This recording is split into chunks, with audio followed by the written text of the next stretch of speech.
Here we are, another recording of the Mark and Mac Scrum series. And today we are going to be talking about lessons learned from standing up an art. And for those who are not familiar with art and the safe terminology, that stands for agile or release train. And maybe we could just start with that one term, agile release train. So Mark, in your mind, what's an art? How does it relate to other scaling concepts in agile? Yeah, it is a scaling concept. I guess for me, I would just boil it down to, typically in Agile, we're talking about a self-organizing, self-contained team. The term art is applied when you need more than what a typical size team would be needed to accomplish whatever it is that you're trying to accomplish. So that just means you're talking about a team of teams to meet that goal. I love it. Yeah, exactly. Key in on that team of teams. That's exactly how I think of it. And I think that's pretty much how safe thinks of it is too, right? You think of this, everything's just kind of scaled up, right? So that's agile release train. And the context for why we're doing this video is we were hired on to the standard I counted it up about 9 or 10 months ago, Mark. Kind of crazy, Already. huh? So we were hired on to stand up this art. It was completely new to the standard, right? So new from almost every different aspect, right, Mark? And you can help add into stuff that I might have missed. So a new product, completely new product that has Right. never been built before, right? New technology, right? We're moving to the cloud, kind of like modern development practices as far as the tools that we be using and also just the development practices and stuff like that. So that was new. Also, just new people, right? I think there's around 20 to 25 people on this art. As far as like the core people, there's kind of people on the periphery as far as stakeholders and teams that we kind of interact with, but not closely. So around 20 to 25 people on this art, and I would say what all but a few, like two or three, were new hires to the Oh yeah, standard. Yeah, exactly. brand new So team. yeah, so this everything's new, right? New product, new technology, new people, new processes, new organizational structure, right? So it really was just this newness that we had to take on, and that was about 10 months ago, right? And so that's some of the things that went well during this process. I'll just kick it off, Mark, is I thought it was very thoughtful how they planned things out even before they hired people, as far as the structure of the teams. One that really stood out to me as far as I could tell they really took a lot of time and effort to think about how are the teams going to be structured given the product that we're going to be building, right? So I thought that went really, really well, right? Thoughts from your end, Mark? What else went well?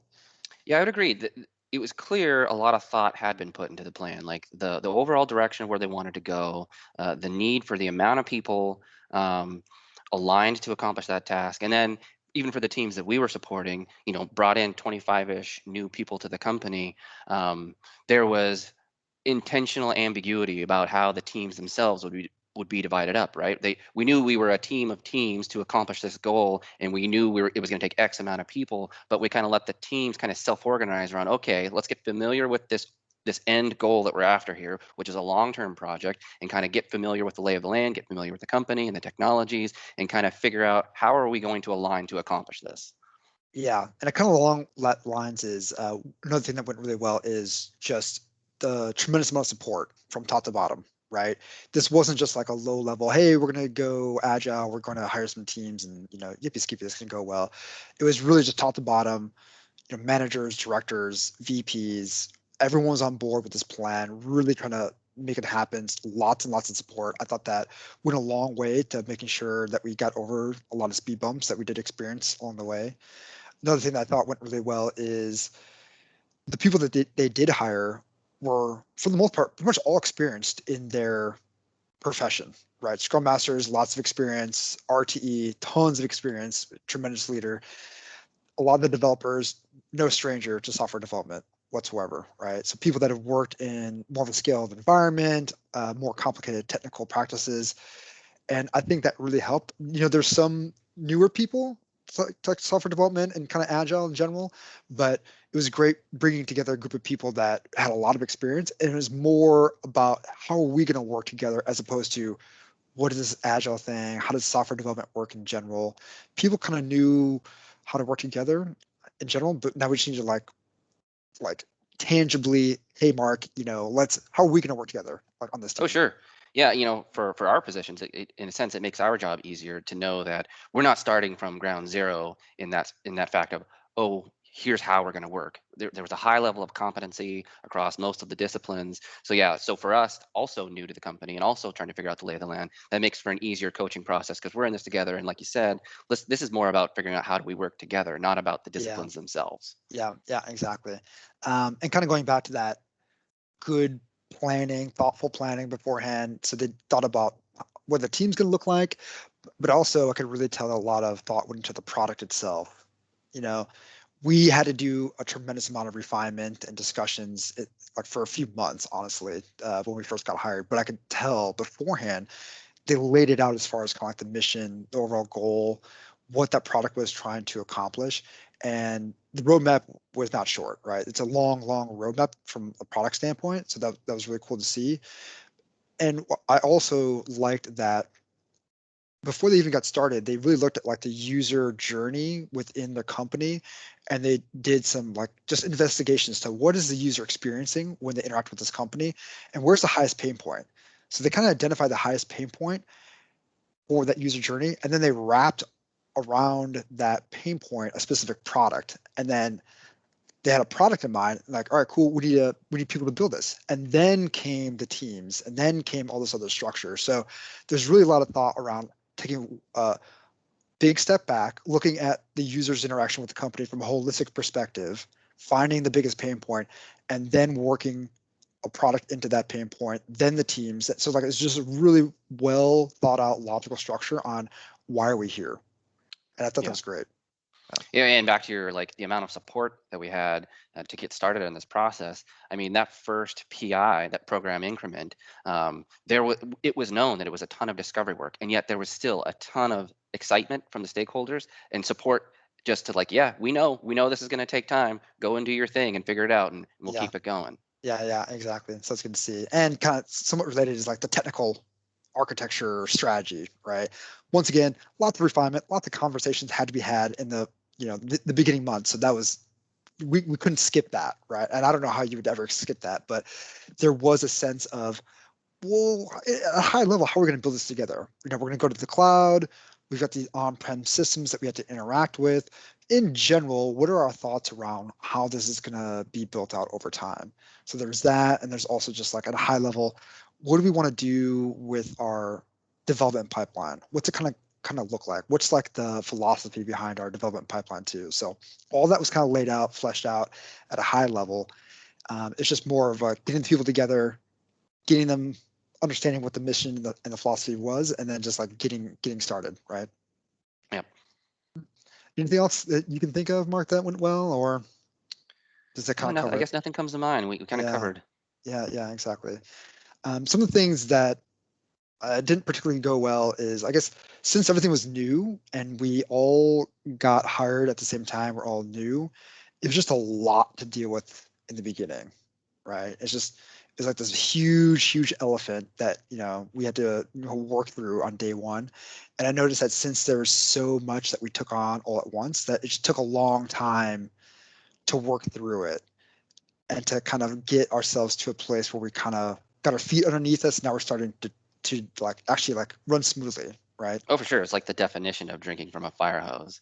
Uh, and on top of that, we're in a remote environment, right? So we can't even like traditional safe is meant to be conducted. The PI planning process itself is everyone's in the big room, and we have to do this. Not only are we new to the company, we have to do this process for some people. Do this process remotely. That's something I didn't even think about. You're right. So not only was it, oh, hey, let's stand up this thing that we never done, all these new aspects. Oh, by the way, just do it fully remote, right? And that was during the pandemic where everyone was still kind of getting used to working remotely, and Yeah. so that was just another layer of complexity that got added on to stuff. And so what I found is, given all these things that you brought up and just like the newness, I found that like the forming and storming phases in like team development, like that Tuckman, Oh yeah. pattern, I found that those phases just took longer than maybe people would have liked, right? Like forming the teams, lots of storming, just to get the point where we're starting to norm a little bit. That took a long time, and I think it was because we just bit off all that stuff at the same time, right? Yeah. It was a ton to take in at once, for Yeah, sure. yeah, exactly. Um, Anything else, Mark? Things that didn't go particularly well? Well,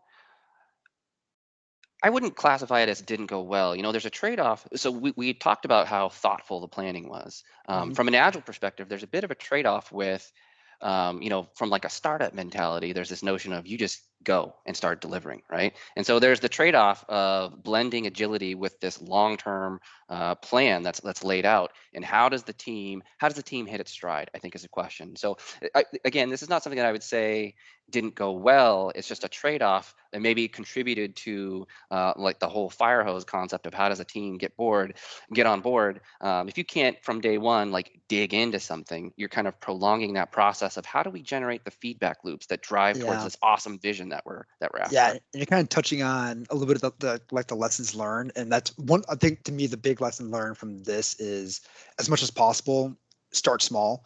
So you Yeah. talked about drinking from the fire hose. It's like, all right, well, how do we reduce the size of this fire hose, or maybe just kind of turn down the velocity of that fire hose? That'd be my biggest takeaway is, the bigger the size of your project, the more complex it is, the more newness it is. Just the more things you have to work through, right? And if you can find ways to break that up into smaller size chunks, I think the better off you'll be. So, for instance, instead of doing like 3 teams with a huge product roadmap and technical architecture, it's like, well, let's just start with one team, small team, give them something very small and tangible to work on that has some product facing aspect to it. And then as we start to work out the kinks of, Jira and just the art like meetings and communication styles and people getting onboarded and understanding personalities and how do we work with each other, slowly add on people to that one team.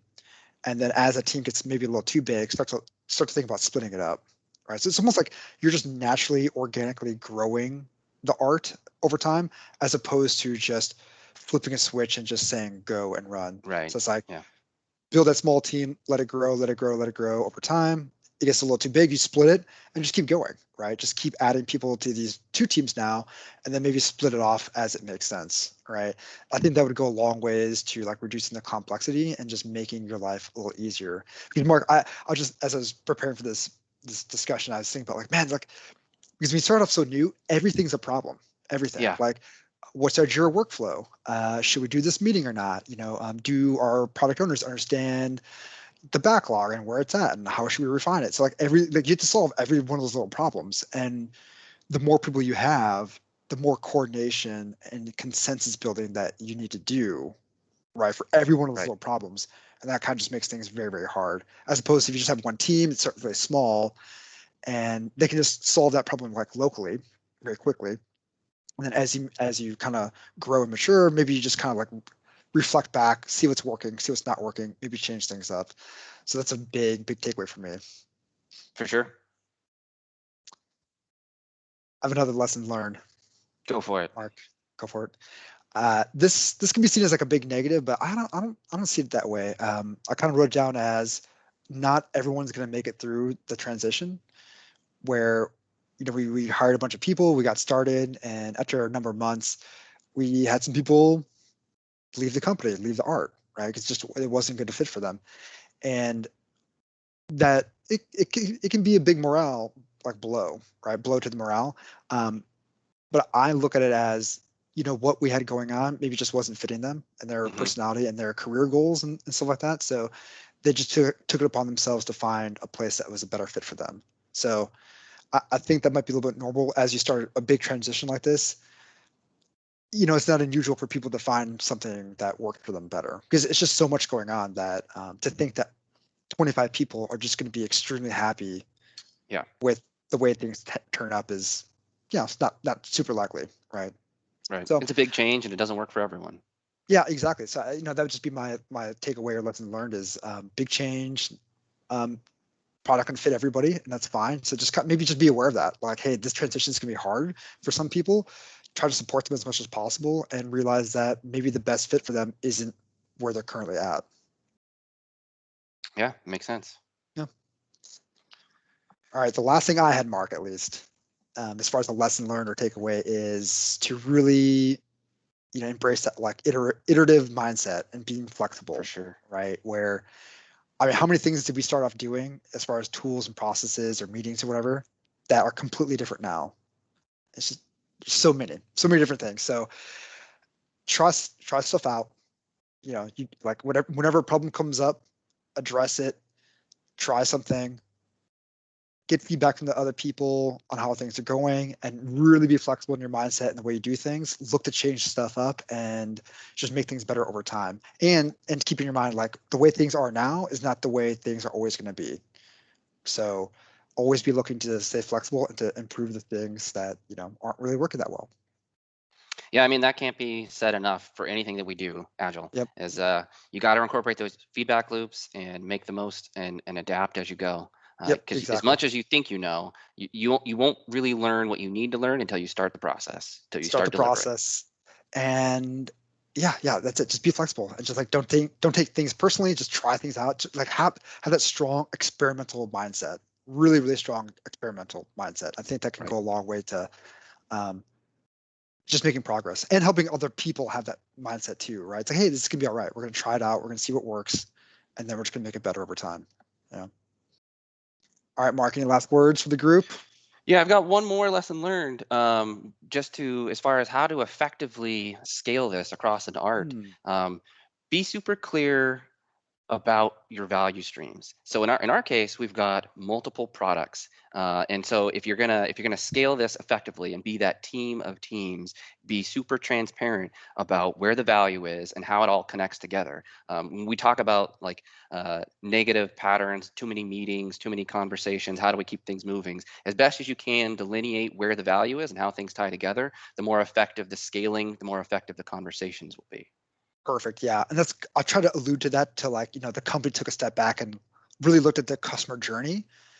So that was the start of this whole journey as far as like, our safe implementation. So you're right. Just aligning to that, like that value stream. Why are we here? What problem are we solving? Exactly. So I felt they did get a job. They really did give us that target that we're trying to like aim for and shoot at. So, perfect. All right, Mark. Is that it? Did we nail it? That's it. That's it. All right. Thanks everyone for stopping by. Once again, any questions or comments, definitely hit us up and have a great day. See you. Thanks.